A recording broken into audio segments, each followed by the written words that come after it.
Welcome aboard, and thanks for flying with Bristow, the longest-serving helicopter provider in the industry. With more than 70 years of experience, our first priority is safety. We appreciate your attention while we review and demonstrate the safety features of the EC135.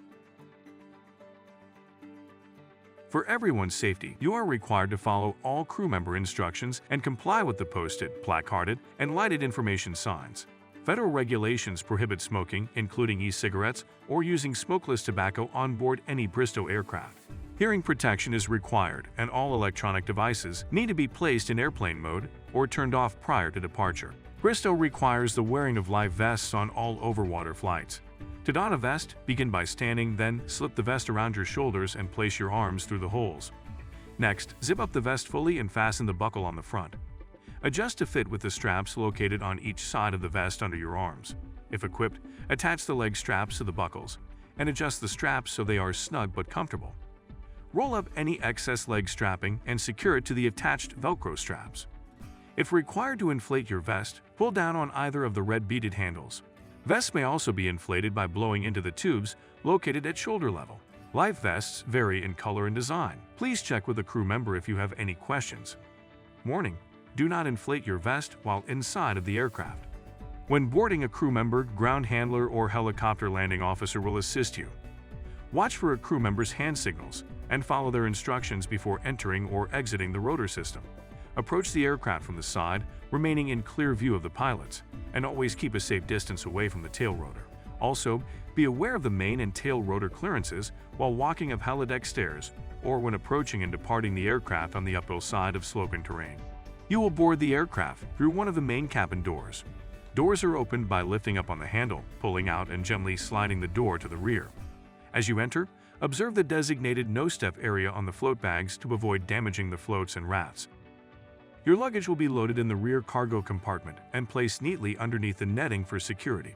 Items greater than 3 feet in length must be carried level with the ground to avoid contact with the main rotor blades. When seated, do not place items underneath the seats and take care not to lean or rest your head against the cabin window, as that may cause the window to pop out. Before we taxi, your seatbelt must be securely fastened and remain on for the duration of the flight. There are 2 types of seatbelts on this aircraft: the 3- and 4-point restraint system. 3-point systems are fastened by inserting the metal latch into the buckle, then adjusting the belt to fit it low and tight across your waist. There are 2 possible release systems on 3-point harnesses. The first requires you to lift a tab, the second requires you to push a red button. To fasten a 4-point system, connect the lap belt and fit it low and tight across your waist with the release mechanism facing outward. Next, pull the shoulder straps over your chest. Insert the metal tabs into the buckle and lock into place. To release, rotate the center of the buckle in either direction. Never remove your seatbelt until advised it is safe to do so. In the unlikely event of an emergency landing, follow all crew member instructions. When told to brace, prepare yourself by pressing your upper torso firmly against the back of the seat, grasping the forward edge, and placing both feet flat on the floor. If you are in a forward-facing seat, tuck your chin against your chest. And if your seat faces to the rear, press your head firmly against the headrest. In the event of an emergency landing, both the rear cabin sliding doors and the emergency exit windows can be used. To open the rear cabin sliding door, lift the door handle. Gently press the door outward and slide the door toward the rear. If unable to open the door, utilize the emergency exit window by removing the red tab located at the top of the window. Pull the red strap to remove the seal around the window and push outward on either left or right upper corner, and the window will fall free. If seated in the front passenger seat, you will exit through the cockpit door by lifting the door handle, then push forward and down on the red emergency egress lever located at the forward portion of the door frame at knee level. The door can then be pushed out and away. There are 2 life rafts located on the exterior of the aircraft. Normally, these rafts will be inflated by the pilots, but they can also be inflated manually from the outside. To operate, locate the red T handle on the aft vertical skid tube on either side of the aircraft. Simultaneously press center button and pull T handle to activate inflation of rafts.